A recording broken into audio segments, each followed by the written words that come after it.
Ladies and gentlemen, we got him.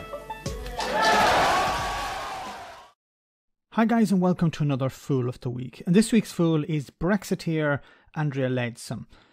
So I've been scratching my head of late trying to understand what the UK government is coming up with as its latest deal breaker when it comes to the Northern Ireland Protocol. Remember, Boris Johnson's administration has said that it isn't working and therefore it will legislate to allow ministers to suspend the protocol unilaterally. Well, what is the new problem? Well, free ports.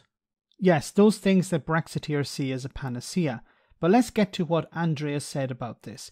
According to Conservative Home, a Tory blog, she states, "The failure of the protocol to protect movement of goods and even the union itself could see a disillusioned unionist outcome in the May local elections, with a risk of a Republican First Minister elected, and hence pressure for a divisive border referendum.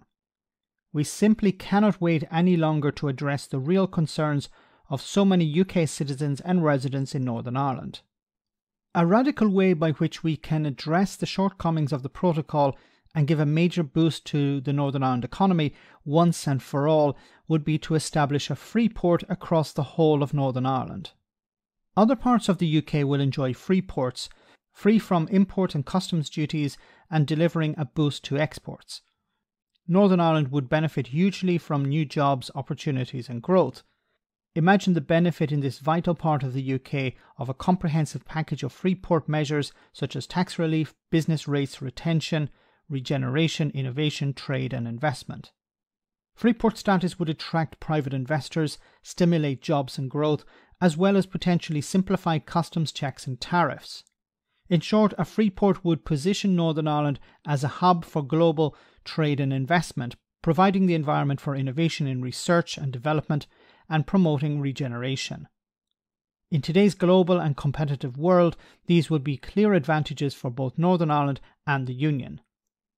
She seems to be describing the Northern Ireland Protocol here, but anyway, she finishes with, "This idea has already been shared with ministers, but under the terms of the protocol, what's clear is that a free port cannot be established in Northern Ireland without the agreement of the European Union, and our inability to make progress, even on border checks through negotiations, does not bode well for reaching such an agreement."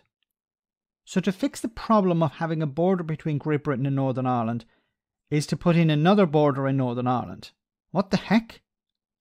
Also, free ports can be extended up to 25 miles or 40 kilometres, but considering the likely sites of such things in Northern Ireland would be Larne and Strabane, they are just 80 miles apart. So that doesn't make much sense. However, Andrea in her piece wants to extend the free port to all of Northern Ireland. How does that make any sense? So if I understand this correctly, you would have checks to protect the single market and other checks to protect the free port? As I've talked about before, the EU has been clamping down on free ports due to money laundering and tax evasion issues. The Brexiteer solution to a quote-unquote problem of a border in the Irish Sea is to introduce more borders, it seems. This doesn't just demonstrate how Brexiteers don't understand reality, but don't understand Northern Ireland either. So see you next time for our next Fool of the Week.